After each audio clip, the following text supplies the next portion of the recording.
Right, time now for Journey's Interactive, and it's a threesome tonight. Definitely it is.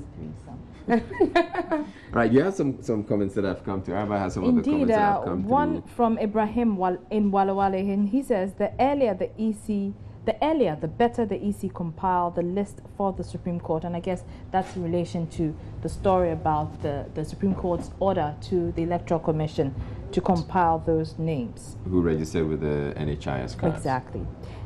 Also, this one is from, well, he doesn't say his name, but he says Kofi Adams was a spokesperson of Rawlings when he was going around this country, likening Kufuor to Atai. Atai was a notorious armed robber in this country. What did Kofi Adams, say about that? The double standards must stop. And I guess there's more. So. Okay, so we'll come back to the rest of the comments, but Ms. G, you take us through Joy News Interactive. All right, so it's time to take your thoughts on the most interactive segment on Joy News Prime. Stand by with your gadgets. Join the conversation on facebook.com/Joy News on TV. We are also on twitter.com/Joy News on TV. You can send your messages via WhatsApp, and the number is 0560 800,000. President Mahama has dismissed claim that the rates of corruption has increased under his government. According to him, the issue of corruption has been overhyped in recent times. Do you share the president's view? Nowadays in Ghana, the listing any public official does, they will say it's corruption. Even probably it's not. That's not the case.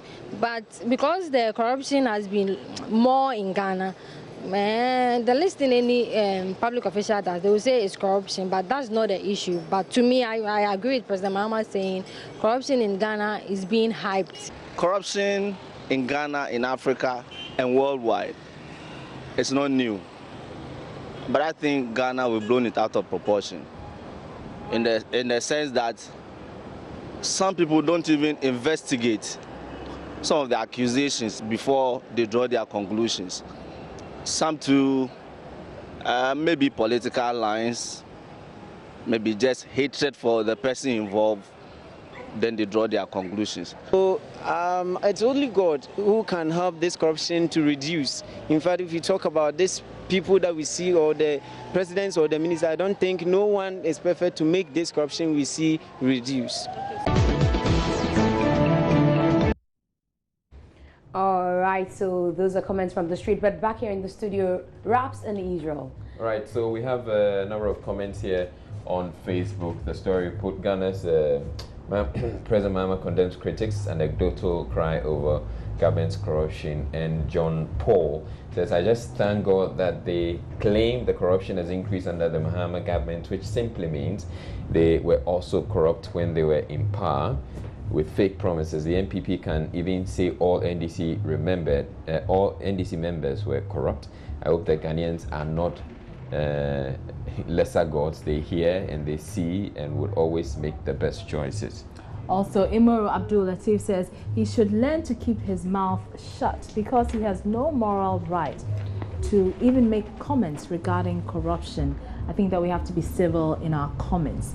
Imoro, and he continues by saying his administration is the worst of all administrations in the history of Ghana politics. And Mohammed Hashim says, if people don't like you, they do many things to tarnish you. Some media stations is taking upon themselves to hype this thing. Allah is watching. Behold, fellow Ghanaians, he will surely come to pay everyone according to the work he has done. And Papa Abeka Wonchi says, I agree with John Ford to some extent. He's changed his name to John Ford. Oh, seriously? Now, social media is a reason for this, because now even if a pin falls in a politician's bedroom, we will hear it, but it wasn't so some time back. Corruption today is the same as yesterday. All right, so on WhatsApp, and this is from Orura Beidu at the Sibrek Pharmacy, Kunungo. Don't tell me there is no corruption in Ghana. It's just that people want to hide it. We must all fight against it. And also, Israel, if you're standing by that lady, let me come stand by Miss G if she's not feeling lonely. I mean, now it may be any sense this one. And President John Mahama is simply spot on as regards the fight against corruption. At least he hasn't thrown his hands in despair, saying corruption started from Adam. The internationally accepted corruption watchers continue to praise the government's efforts against dealing with graft. In fact, Ghana and Senegal were singled out for praise in the latest CPI report. At least in this government, diplomatic passports don't disappear into thin air. State lands are not shared among party apparatchiks. And John Mahama is stamping out corruption real hard. And it's from Barima Kubaji in Bibiani. And Nanaina Kra says corruption is not overrated or hyped at all. In fact, on the contrary, it's a canker spreading like bushfire in Savannah. Let's get serious. We need to sit up and deal with it, irrespective of whoever is in power. All right, so let's go on to our next story. And artists who sing profane songs need psychiatric attention. That's according to veteran musician and former musical President Alhaji Sidi Kubwari. His comment comes on the back of increasing spate of profanity in the music industry. We asked, how do you think we can curb this trend in our society? No, not really. They don't need psychiatric attention, but because they do it because that's what sells. So maybe they need their money or they want to make more money. They need education. They need education that you need to sing songs that inspire people, songs that provide solutions, songs that educate people, not really profanity and all that. So you need songs that educate and inspire people, song that will relax people and all that. But it's assumed the youth of today, they like some of it. But it's education, all is education. This is demand and supply issue. If nobody is buying, they will stop. I don't think so it will happen because they are doing their business. And for the influence of children, if you are a child and you want to spoil, you spoil.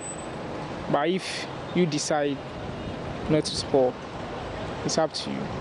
I don't think they need psychiatric attention. I think they just need re-socialization. Because at the end of the day, everyone is brought up in a different way. So you don't expect someone who is brought up, say, this way to also behave the same way as you do. So probably they'll need a little exposure out there to know that what they are doing is wrong and that it doesn't help the society in any way. Rather, it's sort of encourages social vices, if I can put it that way. You have to see to musical president for him to, advise his music colleagues to stop that because he's spoiling the society.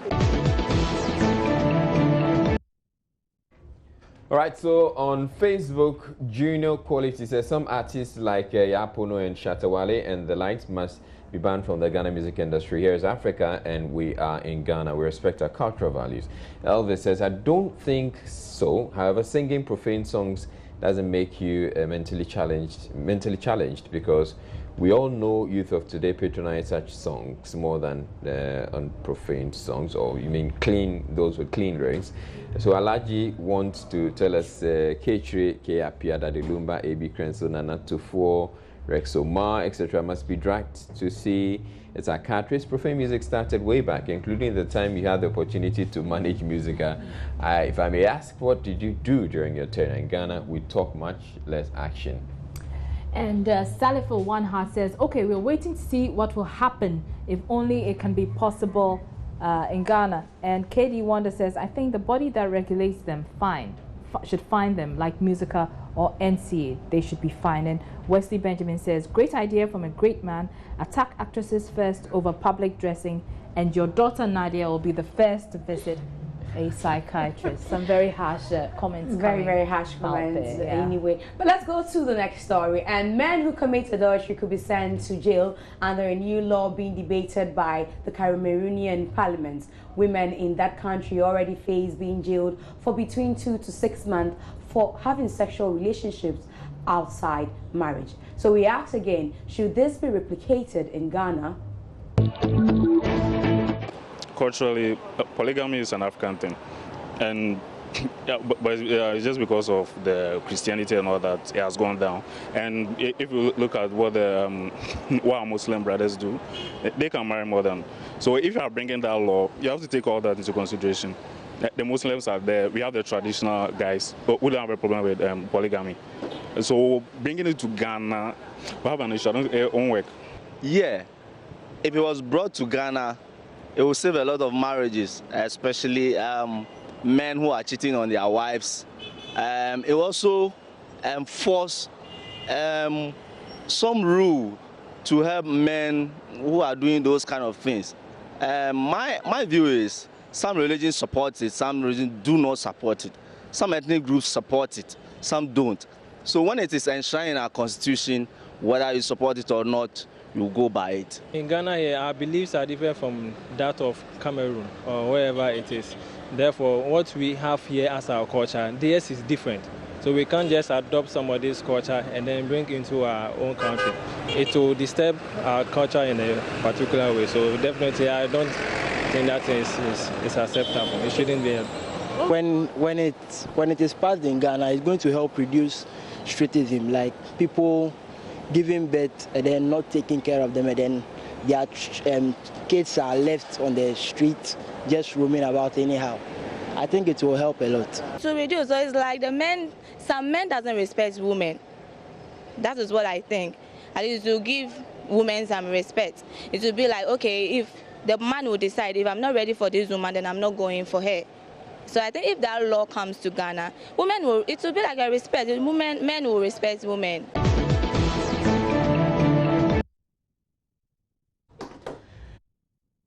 The comments are here on Facebook. John Paul says, they should bring the idea of jailing men who commit adultery, because they commit that with plants, black mind. What about the ladies that are involved? That is a bogus idea. We no go agree.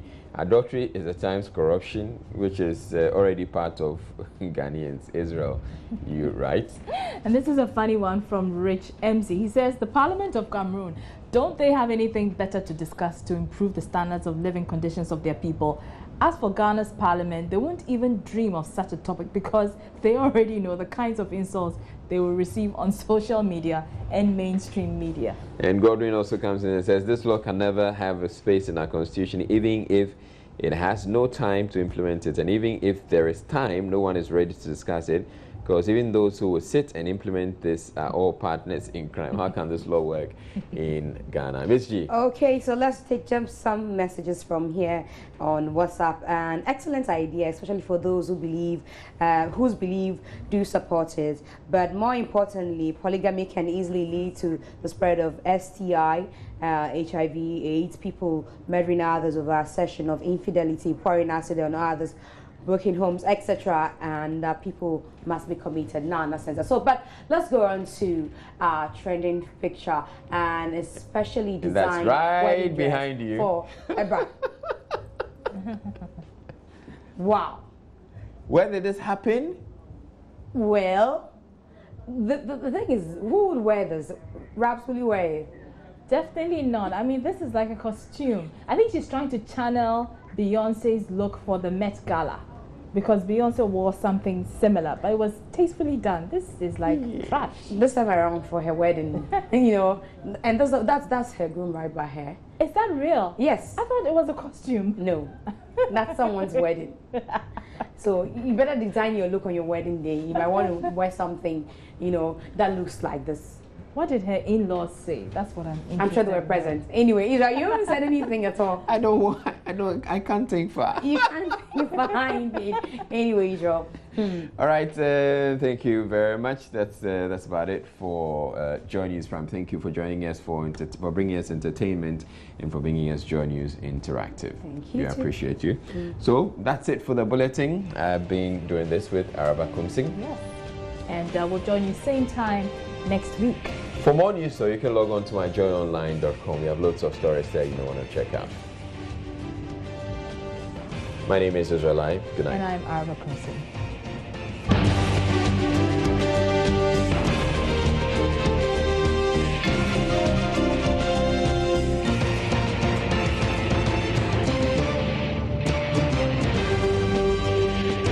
This is Joy News Prime.